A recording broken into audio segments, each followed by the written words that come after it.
Abra sua Bíblia em Números 11, versículo 1 a 9. Diz assim a palavra do Senhor: Queixou-se o povo de sua sorte aos ouvidos do Senhor. Ouvindo o Senhor, acendeu-se-lhe a ira, e fogo do Senhor ardeu entre eles e consumiu extremidades do arraial. Então o povo clamou a Moisés, e orando este ao Senhor, o fogo se apagou, pelo que chamou aquele lugar de Taberá, porque o fogo do Senhor se acendera entre eles. E o populacho que estava no meio deles veio a ter grande desejo das comidas dos egípcios, pelo que os filhos de Israel tornaram a chorar e também disseram: quem nos dará carne a comer? Lembramos-nos dos peixes que no Egito comíamos de graça, dos pepinos, dos melões, dos alhos silvestres, das cebolas e dos alhos. Agora, porém, seca-se a nossa alma e nenhuma coisa vemos senão esse maná. Era um maná como semente de coentro, e a sua aparência semelhante à de bidélio. Espalhava-se o povo e o colhia em moinhos. O moinha um grau e o pisava, e em panelas o cozia e dele fazia bolos. O seu sabor era como de bolos amassados com azeite.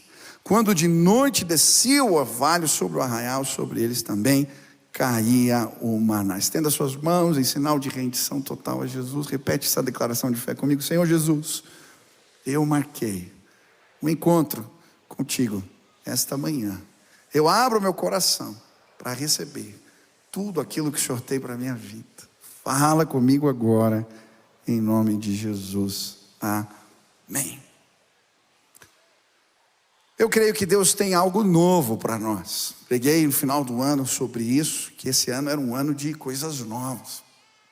Ouvi o pastor Nassim falando semana passada que para chegarmos e vivermos o novo, temos que obedecer.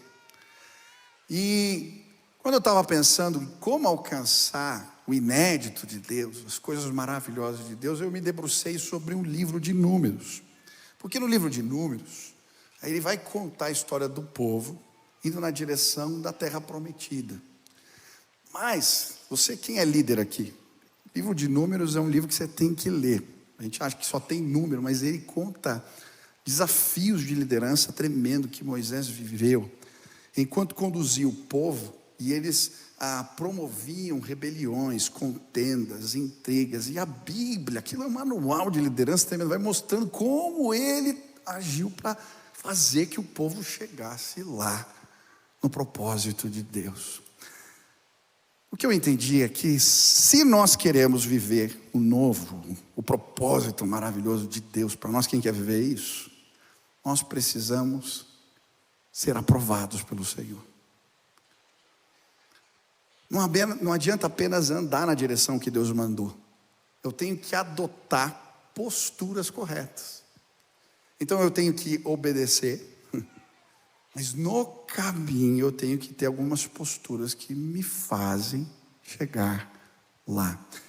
E a primeira postura que fez alguns no caminho pararem, foram impedidos de viver o novo, é que eles trocaram a gratidão pela murmuração.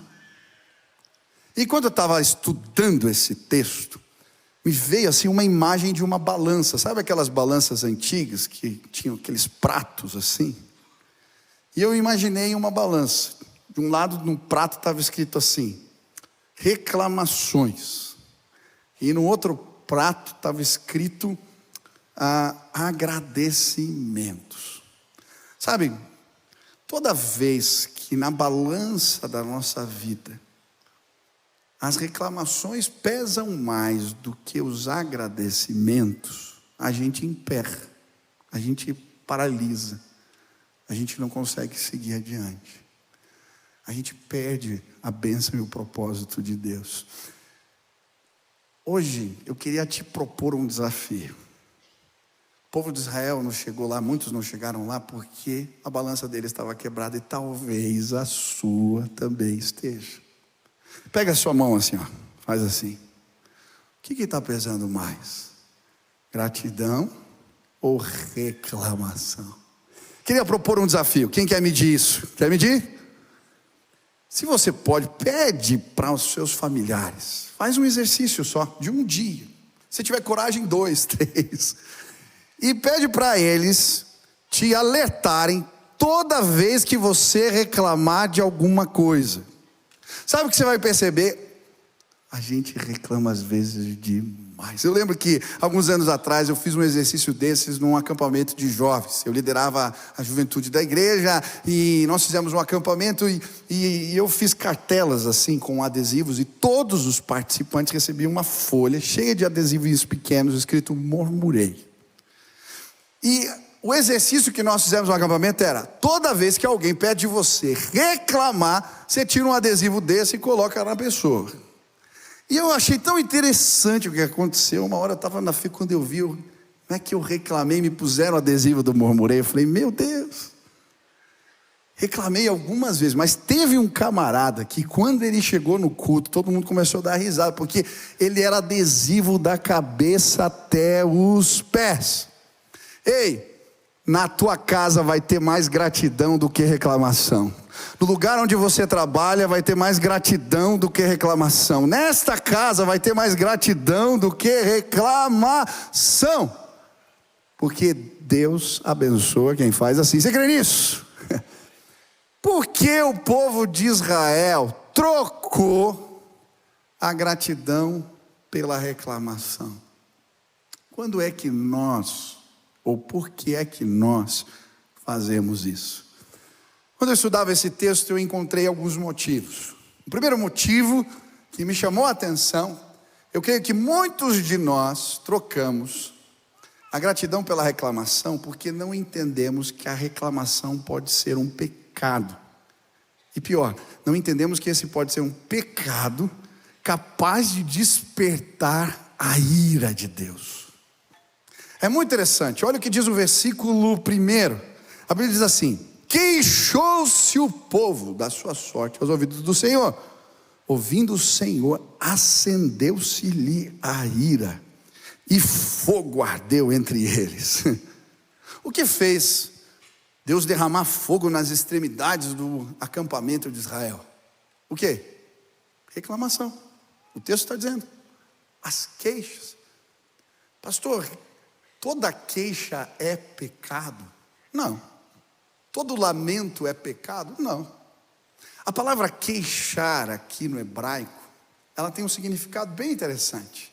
A palavra queixar aqui significa reclamar com ressentimento, murmurar ou lamentar-se com acusação. Esse é o sentido da murmuração.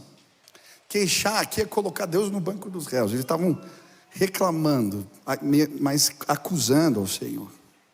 Veja, Deus não condena o lamento, mas a rebelião disfarçada de lamento. Como assim, pastor? Vou te explicar melhor. A Bíblia vai dizer que nós podemos levar as nossas dores diante do Pai, as nossas queixas. Tem até um livro na Bíblia chamado Lamentações de Jeremias. Ele está lamentando, porque o povo foi para o exílio, a terra está arrasada, ele está chorando. Se você estudar os salmos, existem vários tipos de salmos. Um dos tipos de salmos são salmos de lamentação. Jesus, quando ele está na cruz do Calvário e ele diz, Deus meu, por que me desamparaste? Ele está citando um salmo de lamentação. É uma citação de um salmo. Lamentar, chorar diante de Deus, levar as suas causas diante do Senhor, não é pecado. Mas quando ela vem como uma acusação, tá? Como uma espécie de rebelião. Vou dar alguns exemplos. Quando o povo vai reclamar para Moisés que eles estavam emparedados ali pelos exércitos, né, dos egípcios, eles falam assim para Moisés: não tinha túmulo suficiente lá no Egito para você trazer a gente para cá para morrer? Só é uma reclamação apenas, né? Também quando os discípulos estão lá no meio da tempestade, no barquinho, E aí, eles estão desesperados. Como é que eles acordam Jesus? Você lembra? Não te importas que morramos. Era uma queixa que vinha acompanhada de insatisfação. E aí, a Bíblia diz que esse tipo de pecado, de queixa, ele tem a capacidade de acender a ira do Senhor, de provocá-lo. Quem pai entende bem a diferença do que eu estou explicando aqui. Provavelmente seu filho já chegou diante de você se queixando de algo, pedindo a tua ajuda para algo, ou chorando. Pai nenhum acha ruim ajudar um filho que está pedindo algo legítimo, ou que está chorando por uma dor.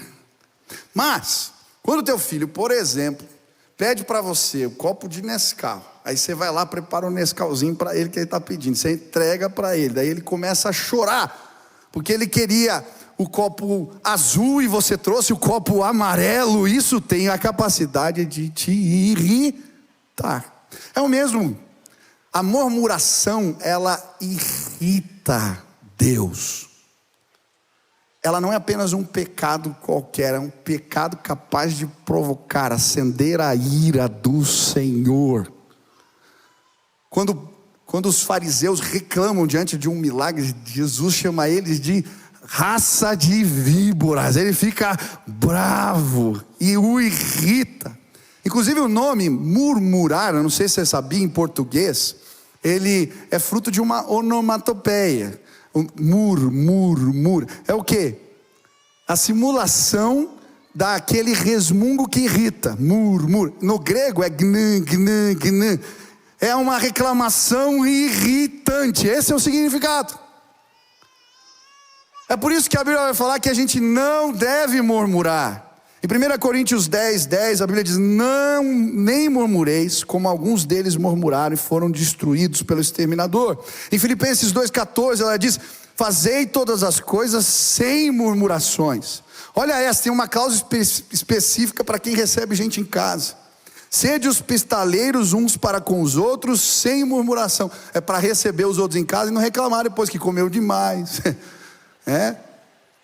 Ele foi no banheiro e deixou tudo sujo. Ou então faz a célula e aí reclama porque o cara saiu, demorou. Não é para reclamar. Amém? Glória a Deus. Agora, quando a gente reclama demais, o que a Bíblia vai dizer é que isso só mostra que tem algo ruim com a gente. A Bíblia diz que a boca fala do que o coração está cheio. Gente que reclama demais está com problema na vida. Eu estava lendo o livro do pastor Davi Lago. Acho que pare de reclamar, ou deixe de reclamar, um dia sem reclamar, é esse o título. Ele fala do cara que não lavava o bigode, tá? E reclamava que o mundo era fedido. Muitas vezes a gente reclama, o mundo está ruim, está tudo ruim, mas quem não está bem é a gente, o bigode que está sujo, irmão. A boca fala do que o coração está. Por que você não pode reclamar? Porque existem tipos de reclamação que são pecados, e eles acendem a ira do Senhor. Quem não quer irritar Deus aqui? Quem quer parar de reclamar? Levanta a mão assim. Isso, agora fala assim: Deus tem misericórdia. Tem misericórdia da minha vida. Amém? Segundo motivo por que eles reclamavam. Eles reclamavam porque isso se tornou um modus operandi diante das dificuldades. No versículo 1 a Bíblia diz assim: aconteceu que o povo começou a queixar-se das suas dificuldades, ou diante das dificuldades. É muito interessante. Se você ler o livro de Números, você vai ver que toda vez que eles encontravam uma dificuldade, o que eles faziam? Reclamavam. Reclamavam porque a água acabou. Reclamaram porque não tinha comida. Reclamaram porque os exércitos dos egípcios estavam seguindo. Eles reclamaram porque Moisés casou com uma mulher etíope. Reclamaram. A reclamação chegou ao ponto de Miriam e Arão reclamarem. O negócio ficou feio lá. Porque a gente reclama de tudo. Tem uma dificuldade, reclama. Agora, presta atenção. Tudo que a gente faz de forma recorrente, o nosso cérebro, ele automatiza. Quer ver um exemplo? Eu toco um pouquinho de piano. Quando eu comecei a tocar piano, eu lembro que eu tinha que pensar onde que eu ia colocar. Quando eu ia tocar as músicas que eu sabia, eu tinha que pensar onde eu ia colocar cada dedo. Buscar as teclas. Depois de um tempo que eu estava tocando, né, virou automático. Eu não penso mais, eu simplesmente toco. A minha professora Tia Cel está aí. Eu comecei a tocar. Quem aqui dirige? Você dirige? Você lembra quando você começou a aprender a dirigir? Quem é mais antigo, os carros só tinha que trocar marcha, embreagem, e o carro morria, e aí você tinha que pensar o que fazer com o pé. Aí depois automatizou, não automatizou? Você não pensa mais, você simplesmente faz, tá? Aí quem muda de carro, né, que não é automático para o automático, eu lembro que daí o pedal eu pisava com o pé errado, daí o carro dá aquele solavanco que você faz no automático, tá? O problema é que toda vez que uma dificuldade vem, a gente começa a reclamar, a gente começa a fazer isso no automático. Vida um modus operandi. É por isso que você dá a topada com o pé, né, com o dedinho na quina da porta, e sem pensar o que você faz, você xinga, você reclama, você pragueja. Está no automático. Pastor, eu sou um reclamão automatizado. Como é que eu resolvo isso? Deixa eu te dizer, Deus vai equilibrar a balança na sua vida, mas você tem que reprogramar a sua mente. Como é que eu reprogramo a minha mente? Vou falar de algumas experiências pessoais. Eu comecei a perceber na minha vida que em determinadas ocasiões eu constantemente reclamava. Por exemplo, quando uma injustiça acontecia, eu reclamava. Eu tenho dificuldade com injustiça. Quem fica indignado com injustiça? Não tem problema ficar indignado? Não. O problema é o jeito que eu reclamo. O que eu reprogramei a minha mente? Uma frase me ajudou. As injustiças são grande oportunidade de revelarmos Cristo. Quando vem uma injustiça, vem aquele negócio, opa, Deus está me dando uma oportunidade. Isso me ajudou a parar de praguejar. Qual é a oportunidade que Deus está me dando de revelar a Ele o seu amor? Vou dar um outro exemplo. Eu comecei a viajar bastante. E então nas viagens, tá? Constantemente era mala que extraviava, era voo que atrasava, era mudança de itinerário. E aí, nesses momentos eu reclamava. Falei, bom, como é que eu reprogramo a minha mente? Todas as coisas cooperam para o bem. Peraí. Talvez Deus tenha algum propósito na mudança do itinerário. Uma oportunidade. Talvez isso represente um livramento. Deus me livrou de algo e eu não sei. E então eu entro agora no voo e o passageiro já olha com outro olhar. Essa é uma oportunidade. Deus mexeu no meu itinerário. Talvez Ele tenha algo para fazer na vida de alguém. Eu nunca me esqueço do rapaz que Deus mudou o meu itinerário. Ele sentou do lado do meu voo. Eu preguei o evangelho para ele e ele entregou a vida a Jesus. Obrigado, Senhor, pelo voo reprogramado. Você está entendendo? Reprograme a sua mente para diante das dificuldades agradecer. E você vai chegar lá. Se no caminho você ficar reclamando e ficar olhando para o problema, você não vai. Em nome de Jesus, nós vamos chegar na terra que mana leite e mel. Nós vamos viver coisas surpreendentes de Deus na nossa vida. Pare de reclamar. Quem quer fazer isso? Terceira lição. Sabe por quê? Eles reclamaram, e por que eu e você reclamamos? Por causa da influência dos reclamões. É isso. Olha o que diz o versículo 4. E o populacho que estava no meio deles veio a ter grande desejo das comidas dos egípcios, pelos que os filhos de Israel tornaram a chorar e também disseram: quem nos dará carne a comer? Eles começaram a reclamar, diz a Bíblia, por causa do populacho. O que era esse povo populacho? Tá? A Bíblia vai dizer que quando o povo de Israel saiu do Egito, haviam outros povos estrangeiros que estavam por lá, numa situação difícil, e eles entenderam que essa era uma grande oportunidade de pegarem carona com o povo de Deus. E esses estrangeiros se misturaram e foram junto com o povo. É muito interessante que na divisão das tribos, você vai ver lá que tem as 12 tribos, e no lugar onde devia ficar cada um, tem o lugar do populacho, era o depois.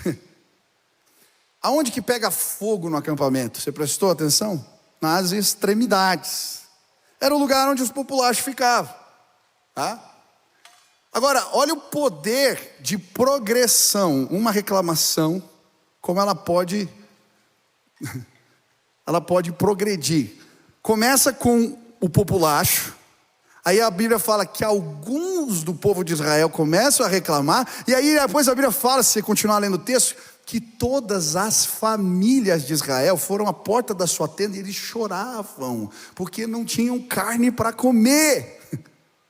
A gente reclama porque os outros estão reclamando.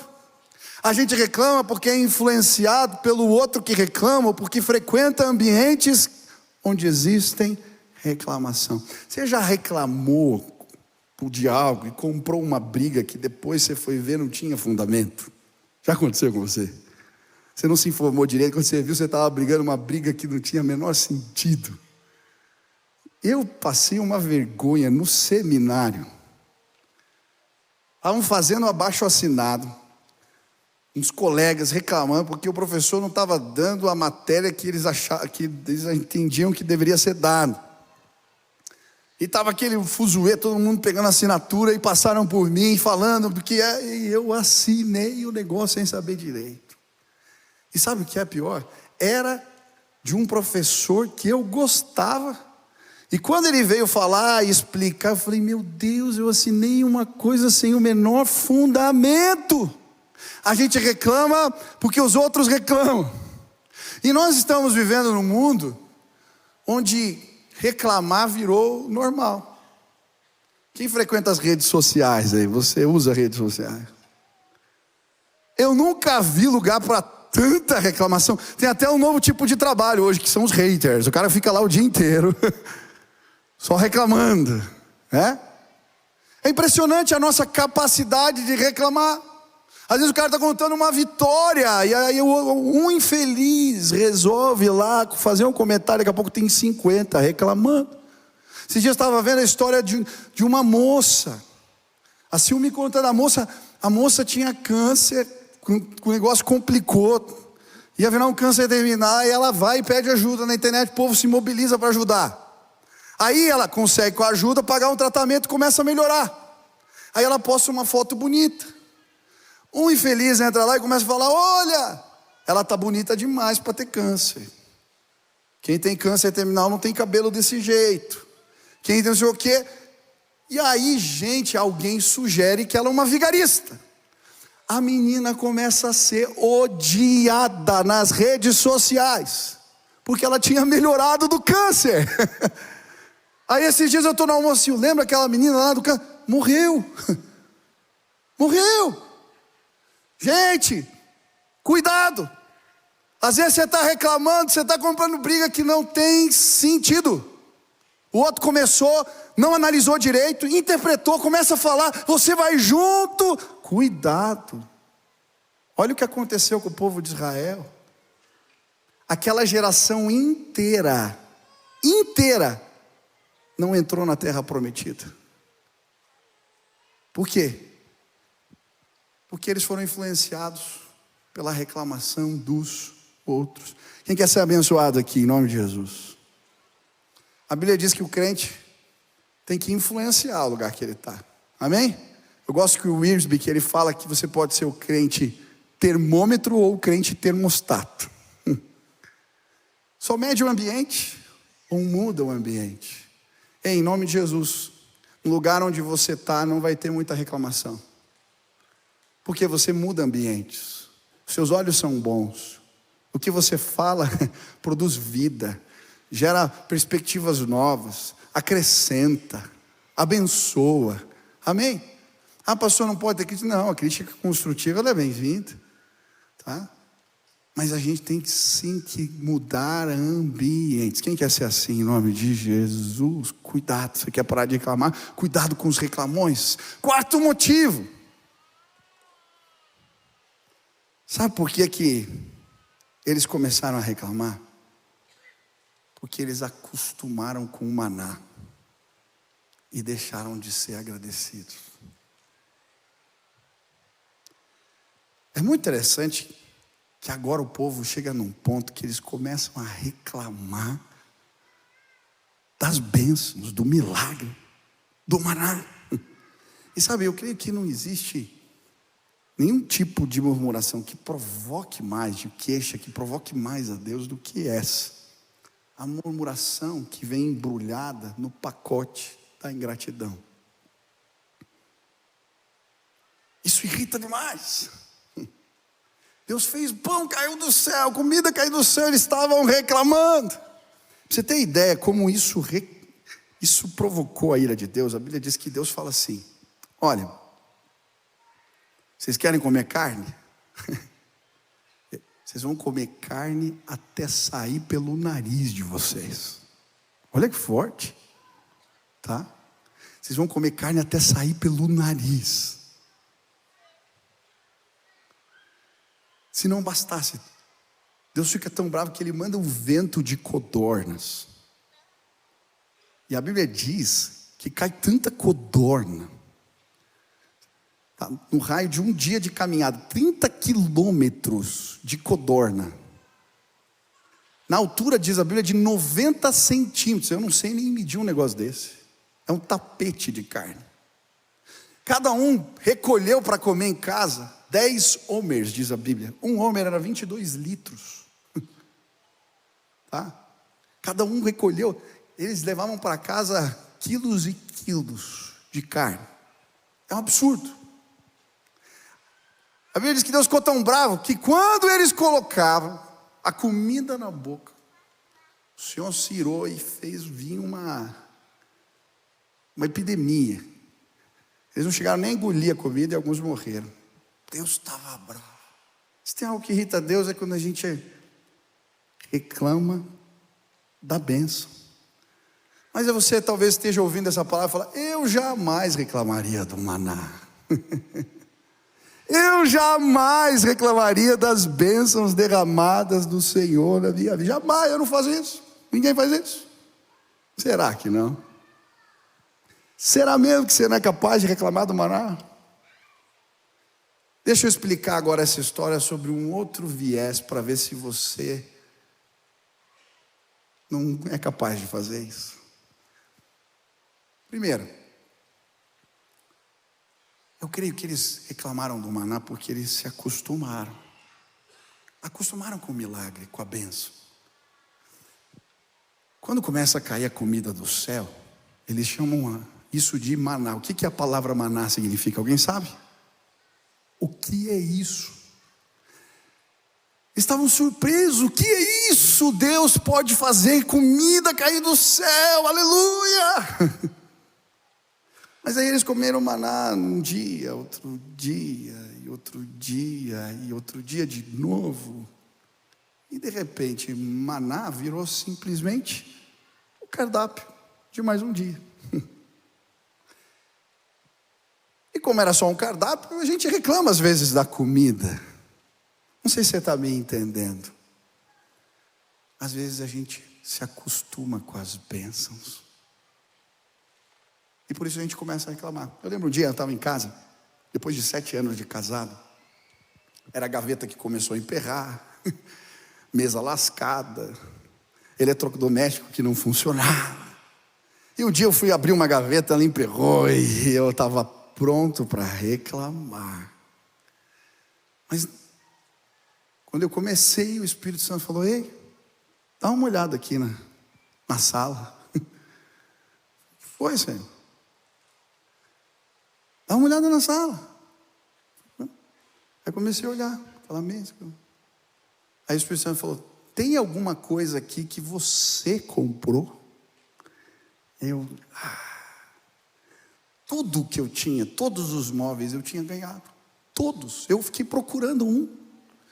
Quando eu casei, eu ganhei muitos presentes. Teve uma irmã que fez uma mudança. Ela resolveu fazer lá uma reforma na casa, comprou móveis novos, perguntou se eu não queria. Eu comecei a olhar, tudo era maná. Presente de Deus derramado na minha vida. Mas passou 1, 2, 7 anos e virou o móvel quebrado. Virou o cardápio do dia a dia. Ei, cuidado. Maná deixa de ser maná quando a gente para de agradecer. Ei, louvado seja o Senhor pela televisão que Deus me deu, pelo sofá que Ele me deu, pela cama que Ele me deu, pelo chuveiro que derrama água quente. É maná, é presente de Deus. Nós reclamamos do maná. Agora, deixa eu deixar a história um pouquinho pior. Vamos pensar um pouco diferente. Só antes de continuar aqui, você já agradeceu hoje que você tem saúde? Você já agradeceu hoje pelo café que você tomou? Você agradeceu pelo teu carro? É maná de Deus na tua vida, meu irmão. Amém? Agora, deixa eu deixar a história pior. Imagina você acorda de manhã e você fala assim: esposa, o que tem para o café da manhã? Ela fala assim para você: bolo de maná. Chega na hora do almoço, você fala: o que tem para almoço hoje? Estou com uma fominha. Ela fala: maná grelhado. Aí chega de noite, você fala assim: eu queria, estou com uma fome, o que tem hoje para comer? Ela diz: ensopado de maná. Mas isso acontece no outro dia e no outro dia. 1 ano depois, 2 anos depois. Pastor, não estou entendendo. Qual era o problema? Será que era problema eles quererem comer carne? Não tinha problema querer comer carne. O problema é que quando a gente para de agradecer, a gente não percebe que maná é maná. E o nosso contentamento é roubado de nós. E aí a gente começa a reclamar. É por isso que a Bíblia fala assim: levem as suas petições diante do Senhor com ações de graça. Não tem problema querer comer um churrasquinho depois de 1 ano comendo maná. Não tem problema pedir algo ao Senhor. O problema é deixar de reconhecer que o maná é maná, que Deus me abençoou, que Deus tem me sustentado. Então, peçam a Deus com ações de graças. E aí você vai ser abençoado. Eu nunca me esqueço uma viagem que eu fiz com a Sil. Fui convidado para pregar na Guatemala e na volta tinha uma parada no México. Eu era recém-casado, falei: puxa, olha que oportunidade, né? Tinham convidado eu e a Sil, as crianças eram pequenas. Tinha ganhado a passagem, falei: eu vou tirar uns dias de férias e vou para Cancún. Olha que maravilha. Eu nunca ia ter dinheiro para pagar uma viagem dessa. Ganhei de graça. E ainda recebi uma oferta para ir para um resort. Foi uma maravilha. Isso é bênção. Quem não quer ir para Cancún aqui? Amém? Deus é bom. Aí, eu lembro, as crianças pequenas, eu acho que o Beni tinha perto de 2 ou 2 anos, a Nina ainda neném de colo, chegamos no México. Vamos para Cancún, assim, eu estava feliz. Aí eu com aquele canguru, a Nina aqui, 2 malas, Beni no colo da Sil, outras malas, mochila, desembarcamos ali no México. E aí, uma fila, deu um problema na imigração. 4 horas. E com as malas e as crianças, e começa aquele choro e aquela coisa. E aí eu lembro que de repente, 1 hora estava dando vontade de reclamar. E a Sil falou assim para mim: não, eu me recuso a reclamar estando na fila, porque nós estamos indo para Cancún. Ei, eu quero levar você a uma terra que mana leite e mel.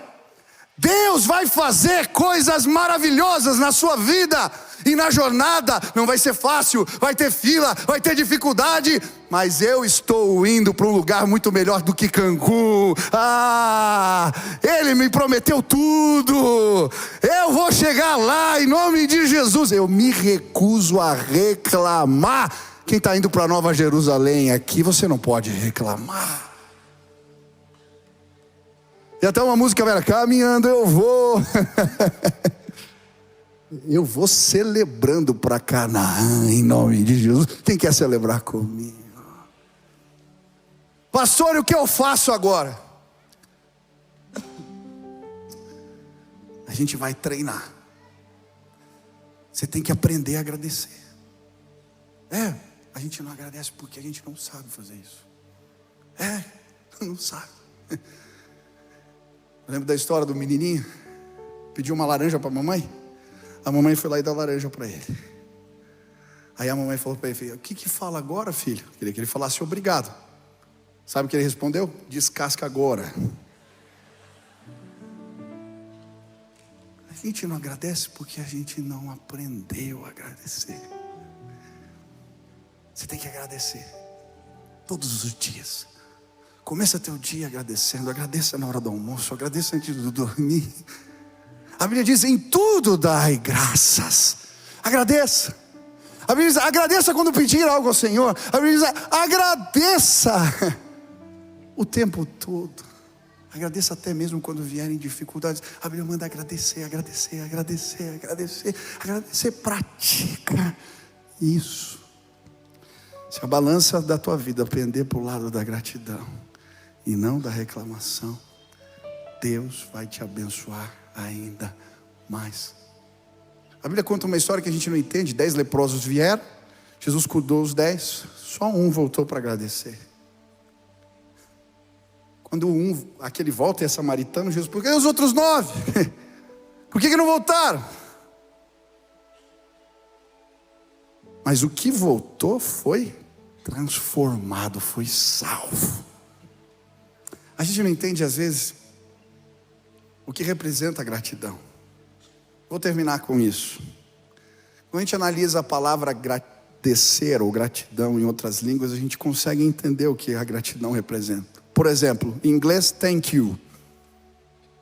Think vem de pensar.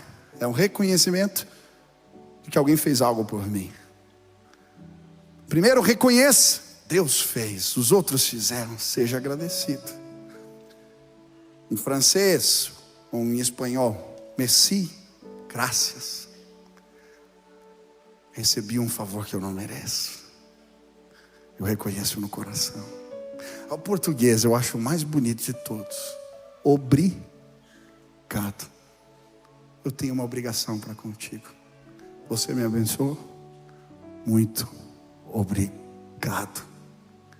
Nós temos que agradecer a Deus. Nós temos que agradecer as bênçãos. Quem é pai aqui? Levante as mãos. Quando teu filho chega reclamando, você o atende às vezes. Mas quando um filho obediente te pede algo, agradecendo, você tem prazer de abençoá-lo. Ei, preste atenção para mim. Olha aqui. Você vai consertar a balança da tua vida e Deus vai ter prazer em derramar bênçãos e mais bênçãos e mais bênçãos sobre a sua vida. Olha aqui para nós, nessa igreja, Deus vai encontrar essa balança pendendo para o lado certo e Ele vai ter prazer de nos abençoar cada vez